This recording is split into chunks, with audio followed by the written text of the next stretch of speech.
Have you ever stared at words on a screen and felt your whole world shift? I still remember the exact moment I saw them, my husband's name blinking at the top of an email draft on his work laptop, the subject line reading, "Can't stop thinking of you," and beneath it, paragraphs of longing that had absolutely nothing to do with me. It was a Tuesday afternoon. I'd come home early from my consulting gig with a migraine looming, hoping to sneak in a nap before picking up our daughter, Emma, from daycare. The house was quiet except for the hum of the dishwasher in the kitchen. I padded through to our home office, intending only to grab a bottle of water and lie on the couch. But when I saw his laptop screen glowing, automatically unlocked on his desk, an invitation I couldn't resist, I felt a kind of magnetic pull. What harm in one quick look? I told myself as I slid into the leather chair. His email inbox was closed, but a draft was open, cursor blinking ominously. Subject: "Can't stop thinking of you." Body: "I know I shouldn't be typing this at work, but every time I close my eyes, I see your smile. Remember last Saturday at the cafe, when you laughed at my terrible joke? I replay that laugh all day. You make me feel alive in ways I've forgotten with her." My breath caught. With her? Her? My pulse thundered in my ears as I scrolled. "When you brushed your hair aside, I almost kissed you right there in the line for espresso." I wanted to, but I remembered my vows, and I remembered that I promised them to someone else. My stomach knotted. I clicked drafts to see how many such messages existed. Five messages, dated over the past month, each more intimate, more desperate than the last. One was addressed, but unsent, with her name, Julia. The others were nameless, as though he feared even that small identifier. He'd flooded my cheeks. I leaned back, mind spinning. Overthinking. He always said I was just overthinking. Every time I noticed a long meeting or a late-night working dinner, he'd laugh it off. "Sarah, you're crazy. It's just work." But this was not just work. This was someone else's heart. Overnight, suspicion transformed into evidence. Evidence that I hadn't overreacted, that there was something dark hiding behind. His easy "I love you" smiles. My head pounded, not from migraine but from betrayal as thick as syrup. I closed the laptop with trembling hands and stood, the chair scraping the hardwood floor like a warning. I needed air. I needed clarity. And above all, I needed to decide what to do with the wreckage I'd just unearthed. I found my sister, Carol, at our favorite coffee shop that afternoon. She slid into the booth with 2 lattes and a cinnamon roll. "What's up?" she asked, eyes warm. I stirred my latte without drinking. "You know how Daniel's been working late. Just wrapping up projects." I paused, voice shaky. "Well, I found love letters on his work laptop." Her eyebrows shot up. "Letters? From who?" "I don't know," I whispered. "He never sent them. There are 5 drafts in his drafts folder. They're all to someone named Julia. Never sent, but they're so intense." Carol reached for my hand. "Oh, Sarah, that's not overthinking." Tears blurred my vision. "He told me I was crazy, told me I was paranoid, but here it is, proof." I glanced at the pastry display, willing strength from its sugary bounty. "What do I do now?" She squeezed my hand. "First, let's catalog what you have. Screenshots, dates, drafts. Then we figure out if he's actually what? Having an affair. Or just tempting himself. Either way, he lied. To you." I nodded, pulling out my phone. "Okay." I took screenshots. There are timestamps from last week, The week before, 5 total. I want to know how long this has been going on. Carol's voice was calm. When you're ready, confront, ask questions, demand answers. But do not destroy the evidence until you decide your next step. You deserve the truth. That evening, I sat at the kitchen island, laptop open to my screenshots folder. My hands hovered above the counter as I piled the files into a new folder labeled Drafts Evidence. 7 items total. 5 email drafts, 1 screenshot of his calendar with suspicious busy blocks, and 1 Slack message from his colleague. See you tomorrow at 7? Got those materials? My phone buzzed. A text from Daniel. Hey, sorry I'm late. Traffic was brutal. I'm on my way. It arrived minutes before I'd taken the first screenshot. I stared at it as though it were poison ink. When he walked in, tie askew, briefcase in hand, I didn't dive in. I let him set down his things, let him expect the ordinary. Then I cleared my throat. Dinner's in 10, I said, voice neutral. Can you see the counter? He wiped his hands. Sure. Wow, that's a lot of salmon. He smiled, but I didn't return it. He frowned. Is everything okay? I inhaled, summoning calm. We need to talk. His face went blank. He followed me into the living room. I gestured to the sofa. Sit. He sat, looking at me. Sarah. I flipped open my laptop. Explain this. I clicked my folder and pressed play on the first screenshot, the email draft. I watched his face as he read the subject line. Can't stop thinking of you. His mouth parted, then closed. That's not what you think, he began. I pointed at the screen. It's exactly what I think. Tell me about Julia. He ran a hand through his hair. Julia, she's a friend. A work friend. I've been stressed and I don't know. Talking to her felt easy. I closed the laptop. 5 messages, Daniel. 5 drafts. You wrote they haunted you, you promised you'd keep your vows. How long have you been writing these? He looked away. A few weeks. Maybe a month. I rose, pacing. And you never once told me? You never thought I deserved a heads up. He exhaled. I didn't want to worry you. I thought I could handle it, that it was harmless, just words. But it got out of hand.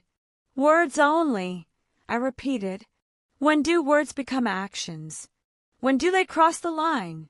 He closed his eyes. I don't know. I'm sorry. I never sent them. I never met her. But I was lost. I shook my head, tears burning. I need more than apologies. I need trust. I need to know you'll never hide something like this again. He met my eyes, voice raw. I swear I'll never hide it again. I'll delete the drafts. I'll set a rule if I have feelings, I talk to you first. I exhaled. Show me you mean it. I gestured to the laptop. Delete them now. His hands trembled as he opened the drafts folder. I watched him hover over the first file, then the second, until his cursor swept across all 5 and he hit delete. The trash icon emptied. I blinked back tears as the drafts vanished. He closed the laptop and reached for me. I love you, he said. I'm so sorry. I stood, voice quiet but firm. Then prove it. I spent the next week testing the promise. Every morning, he showed me his calendar. Every evening, his open laptop screen. We installed a shared password manager so I could access his work accounts. He forwarded me any email drafts before saving them. When feelings for Julia sparked, he admitted as much. He told me immediately. It was uncomfortable, intrusive, but with each transparent gesture, the knot in my chest loosened. His willingness to surrender his privacy for my peace built a bridge back to trust. That Friday night, after we'd tucked Lily into bed, he led me to the sofa with 2 glasses of wine. "Want to hear something crazy?" he asked, voice playful but sincere. I smiled, heart lightening. "What?" He held up his phone. "I just got a text from Julia." She said thanks for the advice I gave her. "About her project. I forwarded it to you as proof." I took the phone, reading Julia's words of gratitude for a marketing tip he'd once drafted. Harmless, constructive, professional. I looked at him, warmth flooding my gaze. "Thank you for showing me." He smiled, relief in his eyes. "Thank you for asking." As we clinked glasses, I realized that although I'd walked in on secret messages, we were the ones who found a better way forward through honesty, accountability, and the courage to face the words we fear most. And in that openness, our marriage found deeper roots, strong, enough to weather any draft, any doubt, and any hidden message. The next morning, I woke to the nervous flutter in my stomach that only comes from knowing. You've set all the rules and now must live by them. The drafts were gone, the laptop logged out, and the house was silent aside from the hum of the fridge. I reached for my phone. There was a new shared calendar notification from Daniel. Our entire day was mapped out down to lunch. Check-in, 12:30 p.m., and evening debrief, 8 p.m. A small part of me bristled at the micromanagement, but a larger part felt relief. He hadn't just promised transparency. He'd built it in. By 8:30, I was dressed for work, pausing in the hallway to look at our bedroom door. Behind it lay the past, a place of whispered drafts and hidden emotions. Ahead lay the day where we'd have to trust each other's words more than the flicker of a screen. Work was a blur of meetings and phone calls. At 12:25, I excused myself and texted him. "Here. For lunch. How are you holding up?" His reply pinged almost immediately. "Things are smoother." Then I thought, sharing my calendar is eye-opening. "See you soon." I grabbed my bag and left, catching the elevator down. In the lobby, he was waiting, briefcase in hand, tie loosened, a small smile of shared understanding on his face. I felt a warmth spread in my chest as I met him in the gathering crowd of office workers. "How's the control room, your home office?" I teased gently as we stepped outside. He laughed, but it sounded honest, free of the tremor that plagued him last week. "No secrets." "Here," he said, opening his jacket to reveal the shared calendar pinned to his phone's lock. Screen. Everything laid bare. I squeezed his hand. "Good." I nearly punched. "View all my digital footprints into your calendar, but this is better." He guided us to a little sushi spot halfway down the block. As we sat in a corner booth, I watched his eyes, so accustomed to darting to his phone, now at ease, no furtive glances. We talked over salmon rolls and miso soup, not just surface pleasantries, but deep check-ins. "Today, I noticed I actually missed our morning chat," he confessed, pushing chopsticks aside. "Sharing it was scary, but I kind of looked forward to it." I smiled. "I noticed. It's a small step, but it means a lot. I'm glad you let me in, even when you thought you were protecting me." He nodded, eyes earnest. "I was protecting my pride, but it backfired. Now I realize I should have protected us." I reached across the table and gripped his hand. "I'd rather know the messy truth than be kept in the dark." He exhaled, relief and gratitude mingling on his face. "Me too." That evening, we arrived at our couples therapy appointment. The office was warm earth tones, soft lighting, and Dr. Emily sat with her notebook, welcoming us. Last week we'd acknowledged the secrecy, confessed the drafts, and drawn up our initial pact. Tonight's agenda, rebuilding intimacy, not just trust. Dr. Emily began. Today, I want to explore what closeness means to each of you. You've shared calendars and passwords, but emotional intimacy can be deeper, knowing each other's fears, dreams, daily highs and lows. We nodded. She handed us a packet of index cards. On each was a prompt. Name a fear you haven't shared. Talk about a compliment you rarely receive. Describe a private dream for your future. We took turns. I drew my card. Name a fear you haven't shared. My voice trembled. I fear that the next secret line I discover might be irreversible. I closed my eyes as I spoke, letting the truth flow. I fear that some doors, once opened, can't be closed, or that the trust we rebuilt could shatter. David reached for my hand. Thank you, he said softly. I fear I'll slip up again, say the wrong thing, or hide something tiny that becomes a mountain. I'm terrified of disappointing you. Dr. Emily smiled. Acknowledging these fears is the first step to integrating them into your daily life, bringing them into the light rather than letting them fester.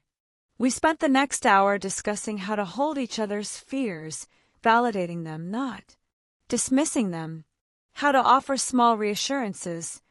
I'm here, you're safe, we'll face it together. Our homework, nightly fear and hope check-ins, one thing that scares us today, one thing we look forward to tomorrow. Back home, we tucked Emma into bed, then settled on the couch with blankets and tea. I turned to him. Fear and hope. He smiled, a flicker of excitement. Fear. I'm worried I'll forget a promise and that you'll think I don't value your trust. Hope. I can't wait for our weekend getaway, just you and me at the lake. House. I nodded. Fear. I might overreact again. Hope. I hope we'll build new memories without shadows of the past. He pulled me close. I love you, he whispered. I love you, I whispered back, and for the first time in days, I believed it without reservation. The following weekend, we escaped to the woods, our rented lake cabin a century of pines and gentle waves. No Wi-Fi, no work, just the two of us and Emma's laughter as she roasted marshmallows by the fire. At dusk, we climbed onto the dock, the sky painting itself in fiery red. David pulled me close. I wrote you a letter. My heart fluttered. Not a draft hidden on a laptop, but a real letter, folded in my pocket. I unfolded it. Sarah, each sunrise with you reminds me that trust is like catching dawn, fleeting if you close your eyes. I promise to look, to cherish, and to never let a secret eclipse our love. Tears stung my eyes as I read the final line. With all my truth, always, D. I looked up at him, his gaze steady, open, unafraid. We sealed the letter in a glass jar and tossed it into the lake, our ritual of release. As it drifted, the light catching its edge, I understood.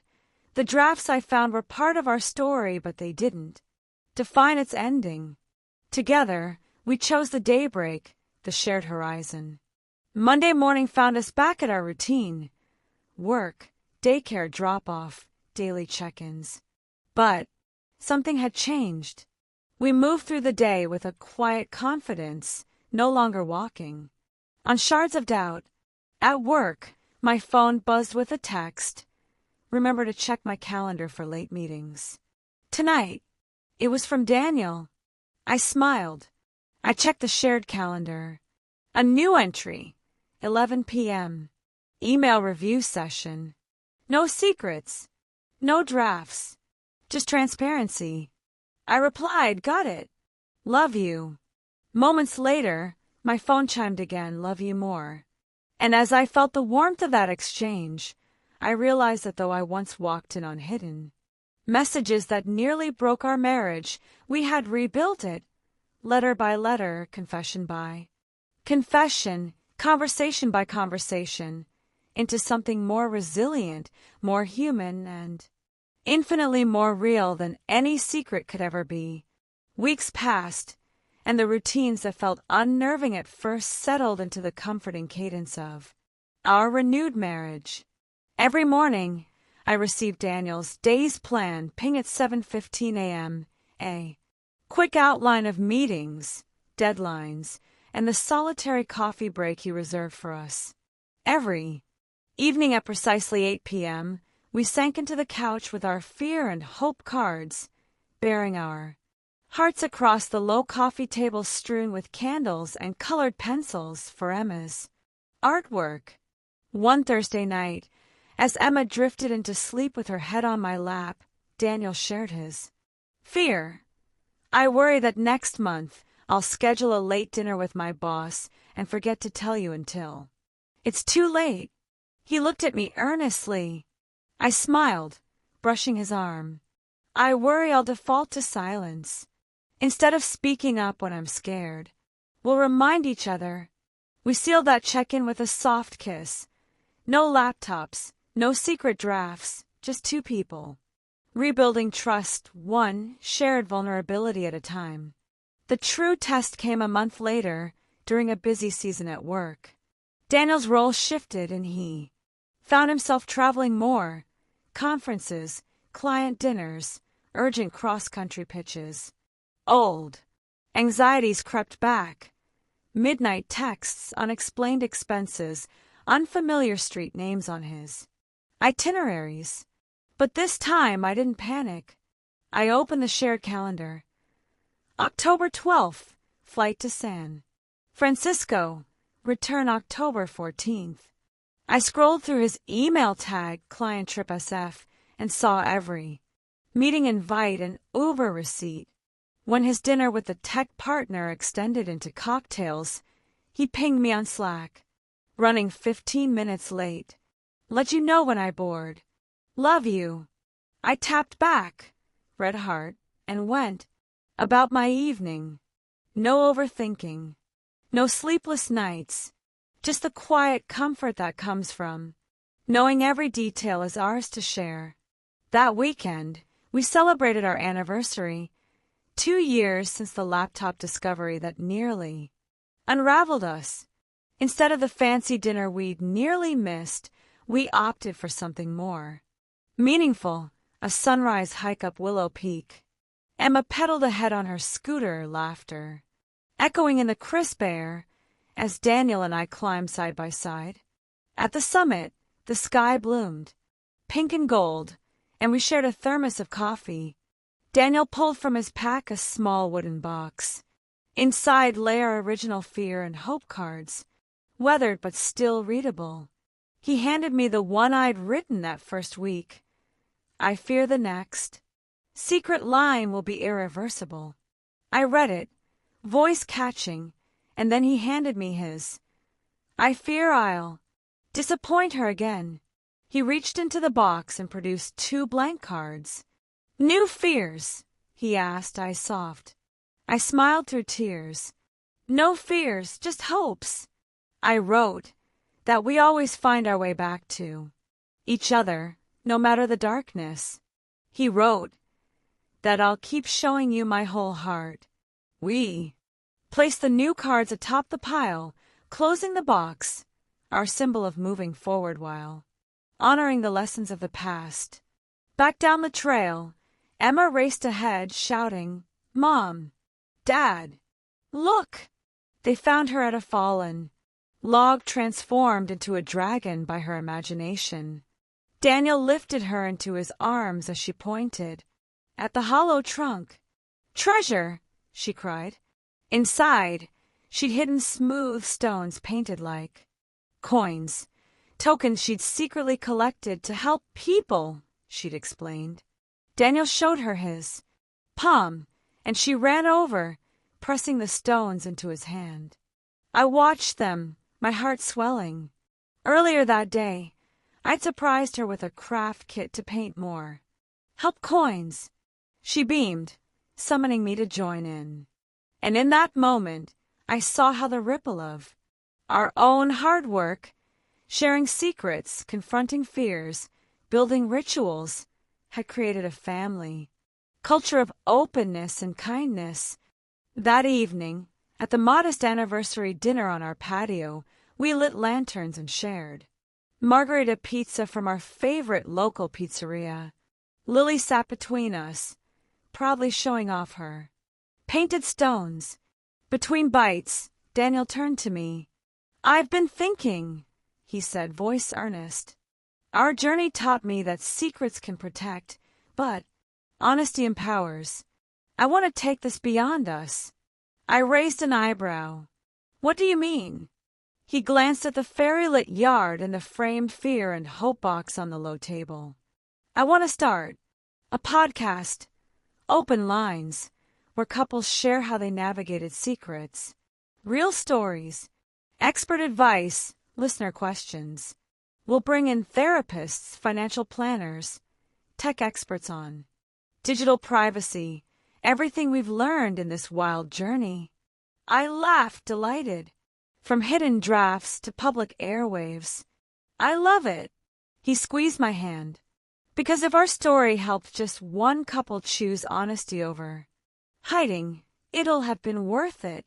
Today, as I typed this on my own laptop, unlocked, shared, and free of secret files, I realize how far we've come from that heart-stopping moment discovering his hidden messages. Our marriage has grown stronger not despite the secrets, but because we chose to lay them bare. Drafting new vows in our therapy sessions, sharing calendars on our phones, scripting our fears, and hopes on delicate cards. We never returned to that place of silent drafts and hidden longings. Instead, we built new habits, morning check-ins, a 5-minute recap over coffee, mood, must-knows, and quick headlines, evening fear and hope ritual, one fear, one hope, no interruptions, just presence, monthly transparency dates, a low-stress outing, museum, cooking class, or bookstore, where we practice open conversation. Quarterly life audit, we review finances, career goals, family plans, and shared dreams, like our upcoming lakeside podcast retreat. Annual anniversary hike, to reflect on past challenges and set intentions for the coming year. These rituals are our living proof that transparency isn't a one-time fix, it's the ongoing commitment to choose each other every day, to weave our wounds into a tapestry of trust. As I close this chapter and prepare part 3, I know the road ahead will twist with new challenges. Technology will change, life will evolve, new fears will surface. But the foundation we've built will hold: open lines of communication, the courage to face discomfort, and the knowledge that love thrives in the light, not in the shadows. Tonight, I'll slip into the bedroom, where the laptop, our old battlefield, sits closed on the desk, replaced by 2 fear and hope cards lying face down, ready for tomorrow's unwritten truths. I'll kiss my husband goodnight, certain that when I wake, we'll still be here, partners in honesty, architects of trust, and authors of our own extraordinary story.